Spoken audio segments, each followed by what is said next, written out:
Hello and welcome to the Science Fiction Prototyping Podcast. We are coming to you this week from NASA. Very excited. We are down at the NASA Ames Research Center in Silicon Valley. And this is the first of a series of podcasts that we're going to do in conjunction with the IEEE Computer Magazine column Science Fiction Prototyping. I'm going to do a series of interviews with different people from an event that I've been very lucky to attend from Autodesk. The name of the event is called Ideas. And Ideas is this really, really interesting event where the folks at Autodesk pull together a collective of some really interesting thinkers around a certain subject. And we're going to talk a little bit more about that.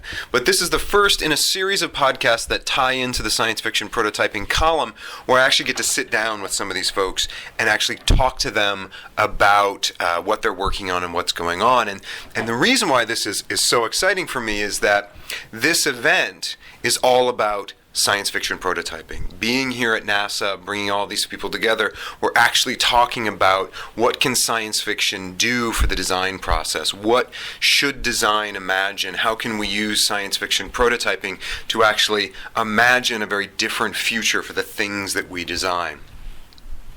So for this first podcast, I figured what I'd do is sit down and interview Jonathan Knowles.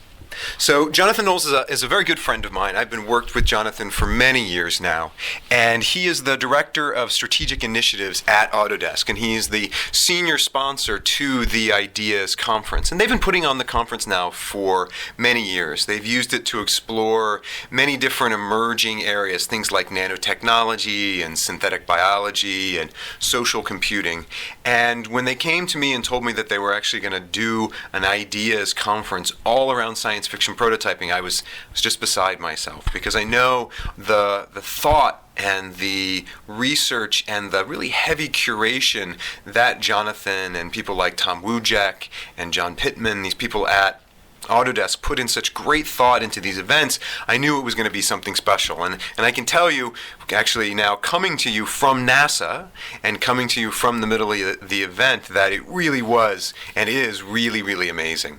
So to kick things off, I figured what I'd do is sit down with Jonathan, have a chat with him about kind of the ideas behind the Ideas Conference and what they were hoping to do, and kind of give you a little bit of an insight. So I sat down with Jonathan. What we'll do is we'll play that interview, and then we'll come back and wrap it up. So I'll be right back, and enjoy the interview with Jonathan.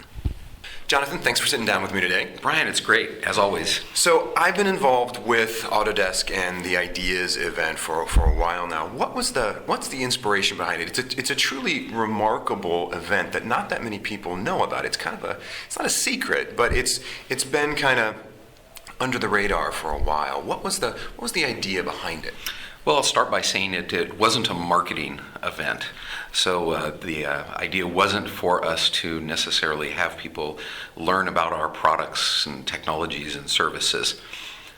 Really what it is about is us trying to bring together, curate, if you will, a collection of minds of interesting people who are doing interesting or important things, bring them together and help us understand a space or a problem a little better, so that we can better develop the kinds of technologies and tools that we do. So as you've experienced, having been a part of several of our ideas gatherings, we've done topics such as BioNano. Right. And of course now, after that, we've launched a BioNano division at Autodesk, and we're actually creating technologies for designing at the cellular and nano level now. And that gathering for that particular ideas helped us to get our heads a little bit more around that space with the world's leading thinkers from that space. So the event itself it's heavily curated would be the way that I talk about it. It is really this completely immersive experience, which is you bring in some of the best thinkers from all over the world. You get them to collaborate very intensely When you're pulling them together, what is that process like? I know it all just doesn't sort of spring fully formed out of you and your team's minds. What is that process like? That's probably the hardest part of ideas, is not only identifying these people, but getting them here, because of who they are. It can be a challenge to get everybody in a room at the same time. Even if they really want to, they just might be challenged with their schedules.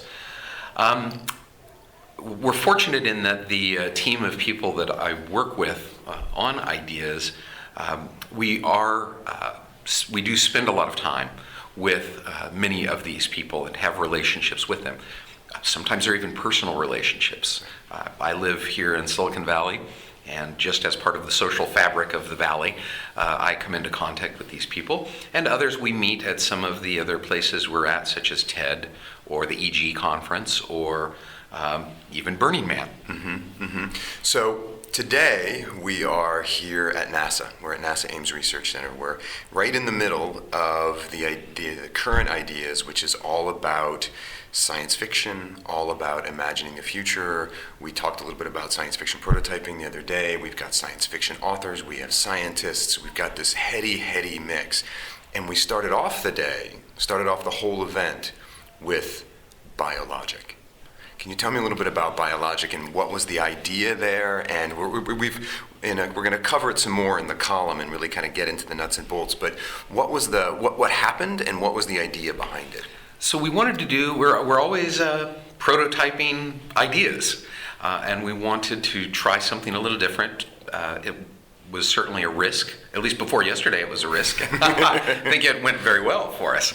And we felt that since this particular subject was what should design imagine next, knowing that since science fiction's been around, people have been trying to design a current and future world based on the vision of some of these science fiction authors and filmmakers. And so we thought an immersive experience would be a fun way to approach this and an interesting way to get this collection of minds going and thinking about this. So as we kicked off the morning, we didn't tell anybody what we were up to. We had an actor in the room. No one knew he was an actor. They thought he was one of the participants. We said that there was this corporate sponsor of ideas, company called Biologic. Their CEO happens to be one of the participants, and we'll invite him up to say a few words about what Biologic is up to. So he started his presentation, and from there we took everyone in the room into this immersive experience where they were thrown into a challenge that was potentially life-threatening to humanity. And they were going to have to be the ones to help figure out how do we stop this? What do we do? What's our approach? And so we had them work in different teams as part of an advisory group for Biologic to help deal with the problem of well, I guess you'll write more about it, but the artificial intelligence that is no longer responding the way it should, and is sort of acting on its own now, and is decided it's going to bring a life form back to Earth. And the fun ensues. And as with many science fiction prototypes, things go very, very wrong. Yes. And we won't spoil it. We'll sort of wait for the column, but some things go very, very wrong in the end. It was just absolutely fascinating for myself as a participant, and having worked with the Biologic team before, and that experience, this very visceral experience of being set in the middle of a science fiction prototype and then interacting with people in the middle of it, in the midst of it, and then watching the ebb and flow of the team and ideas was absolutely incredible. So Jonathan, I want to ask you one last thing. So what do you think is the power of using science fiction and science fiction prototyping to imagine these possible futures? Like, what can we learn from it, and what is the power of that? I think it's the power of imagination, and let's face it, these things keep sort of happening. The obvious ones are the communicator from Star Trek, and then the flip phone that Motorola did that was directly modeled after the communicator. The tricorder, also from Star Trek, and now there's the Tricorder X Prize, which is fabulous. So it's this power of people to imagine these things, inspiring others to actually take hold of it and go do it. There's so many examples of this. And you've written about this yourself, so you know. I just did shameless plug right here. Read his books. And I think that's what it boils down to. And so I think we should be a little more thoughtful and considerate with science fiction authors and filmmakers and others imagining and saying, let's just not let that by chance happen. Let's not just hopefully have somebody who ended up being an engineer at Motorola say, hey, wouldn't it be cool if I did this? Let's think about this and figure out how can we channel it, apply it, and thoughtfully and considerately make it happen. Yeah, using science fiction as yet another tool in the design process, doing it with intent. I think Exactly. That's key, doing it with intent, yes.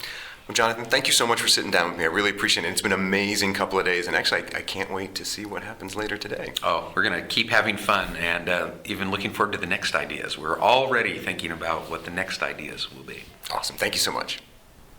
I think what I found really interesting when I was talking with Jonathan about ideas and about science fiction prototyping, it really was that idea of intent. I think that's one of the things that we've seen here at the Ideas Conference was, you know, as you start using science fiction prototyping, the thing that really sets it apart is that intent, that we're using science fiction based on science fact with the very specific intent of making a different future, of building better products, of doing things differently. And the power of it not only comes from that intent, comes from imagining the human impact, imagining the social, cultural, ethical, legal impact, but it's also the intent of wanting to share it with others. And that's one of the things that at NASA this week that I've really seen is that it's so important to have that vision for the future. But possibly even more important is sharing that vision with other people, being able to sit down with them and talk about this is the future that I want. And when we look at things like synthetic biology, when we look at space travel, when we look at possible new forms of space flight, and a lot of the things that we're going to be talking about over these few podcasts coming from NASA, so much of it was to say, well, okay, we have a pretty good understanding of what's going on. Certainly at this Ideas event, we have everything from venture capitalists to science fiction authors to scientists and physicists and astronauts, just an incredible collection of people. But what made it really special, and I think even more powerful, was that when we used fiction to get them together, and to talk about their visions for the future and set it down into science fiction prototyping, it really allowed us to elevate that conversation. With intent, we could use our imaginations to say, okay, what are the futures that we want to build? What are the things that design should imagine? And I think that notion is where so much of the power of science fiction prototyping comes from.